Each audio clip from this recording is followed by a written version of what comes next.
รักเอ่ยรักลูกแม่จึงปลูกคุณธรรมให้รักษารดความรักพรวนความดีมีเมตตาลูกเติบใหญ่แทนคุณค่าของแผ่นดิน Hi everyone. Do you want to live a long life? Do you want to be blessed? If your answer is yes, the Bible simply put it this way: honor your father and mother. That is in Ephesians chapter 6, verses 2 and 3. But since today is Mother's Day, let's focus on honoring our mother. Whether you're a son, daughter, husband, student, or teacher, I know this first semester will be very busy for all of us. We have seminars, lesson plans, homework, assignments, projects. But today, I believe this special occasion is an excellent opportunity to honor our mother and appreciate their sacrifices for us. First, here's an essential fact of life. I wouldn't be here without my mother. You wouldn't be there without your mother. God chose your beautiful mother as a way to create you, and you are no accident. So you see, mothers are important, right? Your father seeks her opinions and in making important decisions of life. Without mothers, fathers are incomplete. So in a way, she is the nucleus of the family. No mother, no family, and no family, no society. Unfortunately, while Mother's Day is an important occasion for many families, some people don't celebrate it. Do you know why? Because Mother's Day is probably a day filled with complicated emotions, griefs, and conflicting realities. Maybe you've lost your mother this year, or you are tired from years of struggling to have a baby, or you're like a stranger from your adult child, or maybe your mother doesn't care about you. And in some situations, mothers can also be emotionally abusive. Yes, not all mothers are great. Whatever situations you find yourself this Mother's Day, here are some reminders to help you honor the mother and draw closer to God. The influence our mothers have had in our lives is profound. Alexis DeVoe writes, motherhood is not simply the organic process of giving birth, it's an understanding of the needs of the world. Let me share with you some famous people whose career was inspired by mothers, and here's what they said. The first one is former US President George Washington, and this is what he said. My mother was the most beautiful woman I ever saw. All I am, I owe to my mother. I attribute all my success in life to the moral, intellectual, and physical education I received from her. There is another one. American sprinter Wilma Rudolph, and then this is what she said. The doctors told me I would never walk again. My mother told me I would. I believe my mother. Some of you may not be aware, but Wilma suffered from polio, and many doctors felt she would never walk again.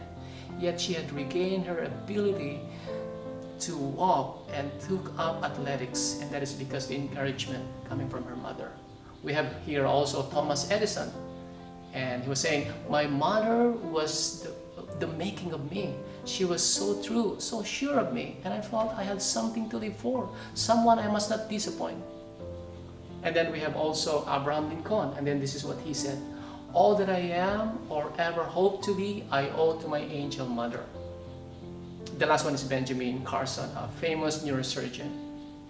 He said, my mother was a person who could never accept an excuse from my brother or myself. It didn't matter what the situation was. If you came with an excuse, she would always say, do you have a brain? And if the answer was yes, then you had a way to get around it. Maybe you should use the brain. And that was her point. After a while, it became clear to us that no excuse was acceptable. So we became pretty creative. And what I'm trying to say to you is that our mothers have such a profound impact on our lives. But mothers have struggled too. Throughout the Bible, you can find a variety of women who dealt with motherhood struggles. You remember Eve, the first mother who lost one child at the hands of another? What about Rebecca, Isaac's wife, who struggled with favoritism of her son Jacob over Esau? And Jochebed, a caring mother who had to give her son Moses up. And also remember Mary, Jesus' mother? She was heartbroken to see her son crucified on the cross. You see, mothers are happy when we are happy, and they're sad when we're sad. They understand our pain, our sorrow. But most importantly, God is like a mother too. For instance, Jesus uses the metaphor of a mother hen to express the relationship he longs to have with his children. This is a touching moment when the best analogy at his disposal is one of a mother's care. That is in Matthew 23:37. It says, "How often would I have gathered your children together as a hen gathers her brood under her wings, and you were not willing." Deuteronomy 32:11 says, God cares for his people like an eagle hovering over her young. Another one, in Psalms 22 verses 9 and 10, it says, God is concerned for his people like a midwife cares for the child she's delivered. And then Isaiah 66:13, the last one, God comforts his people like a nursing mother. So there are no words to describe our gratitude or thanks to our mother. She is the most precious gift to us from the Almighty. Now the question is how to honor your mother. Well, it's simple. Obey them and follow their instruction. Our first idea about a loving God is through our parents. Yes, we live in a sinful world where people tend to be judgmental and selfish and toxic and mean and also unloving, unforgiving. But mothers have chosen the option to plant the seed, a seed of love and care, so her children will grow according to God's plan. You see, I love my mother, and I knew she loved us too, but she died 10 years ago. I have no father and mother now, but I always want to honor my mother-in-law. Without her, I will not have a wife. Now my wife is a great mother of 2 children. And here's an excellent reminder for us. Never waste a precious moment to appreciate her while you still have a chance to express your affection. Your mother will never be there all the time. Sooner or later, she will grow old. Let me share with you an interesting story. President Abraham Lincoln once summoned an army surgeon to the White House, and the major assumed that he was to be commended for some exceptional work. And during the conversation, Mr. Lincoln asked the major about his widowed mother. "She's doing fine," he responded. "How do you know?" asked Lincoln. "You haven't written to her, but she has written to me," Lincoln continued. "She thinks that you are dead, and she is asking that a special effort to be made to return your body."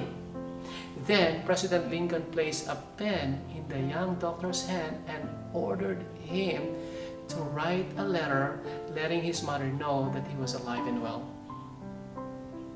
It's very touching, right?